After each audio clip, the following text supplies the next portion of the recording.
মাশরুমটিকে এইভাবে আমি কেটে নিয়েছি। কিভাবে কেটেছি সেটাও আমি দেখিয়ে দিচ্ছি।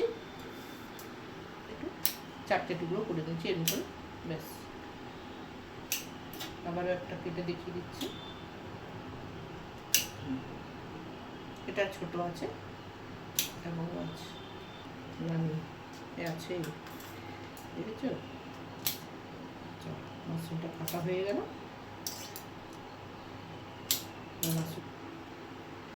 সাদা তেল দিয়ে দেবো 2 চামচ মতো, দিলাম। দিয়ে মাশরুমটাকে দিয়ে দেবো, মাশরুমটাকে ঢেলে দেবো আস্তে আস্তে করে।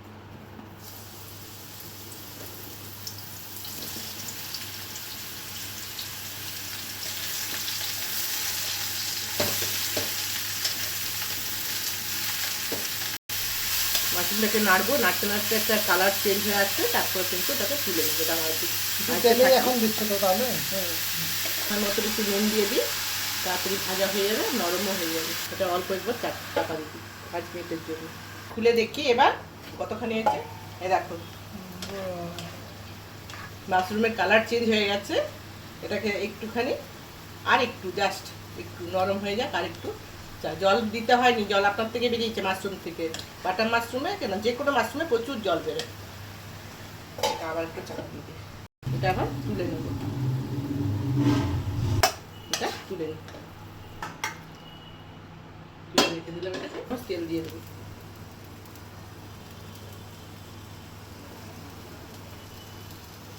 গোটা জিরে দেবো 1 চামচ, 1/2 চামচ। এবার ধনে গুঁড়ো দেবো 1 চামচ মতো, ধনে গুঁড়ো দেবো 1 চামচ। এই কাশ্মীরি লঙ্কা গুঁড়ো দেবো 1 চামচ,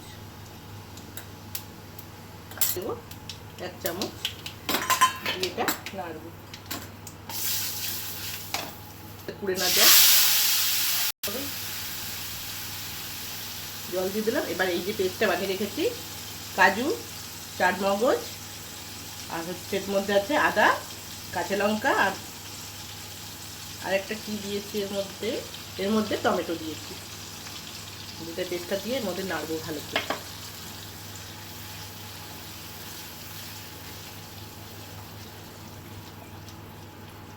গ্রেভিটাকে ভালো করে নাড়বো। বাকি ধোয়া জলটাও দিয়ে দিলাম, ভালো করে নাড়বো।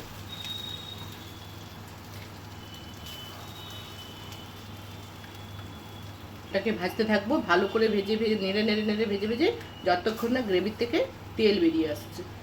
যখন দেখবে তেল বেরিয়ে আসছে তখন এটা রেডি হয়ে যাবে। এখানে অল্প একটু নুন দিয়েছি, যেহেতু মশলার সাথে তো নুন দিতেই হবে। দিয়ে অল্প একটু স্বাদ মতো একটু চিনি দিলাম, যেটা নাড়বো।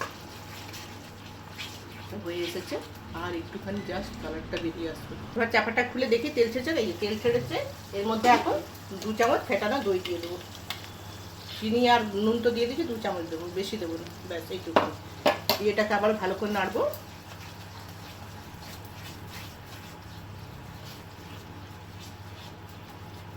বেরিয়ে যাচ্ছে, তেল বেরিয়ে যাবে, দেখেছো? ওই দইটাকে শুধু কাঁচা দইটাকে একটুখানি পাকা বানানো, ব্যাস, আর কিচ্ছু। তারপর সুন্দরটি করে নেড়ে নেড়ে যখন তেল বেরিয়ে আসবে, এই মাশরুমটাকে ঢেলে দেবো।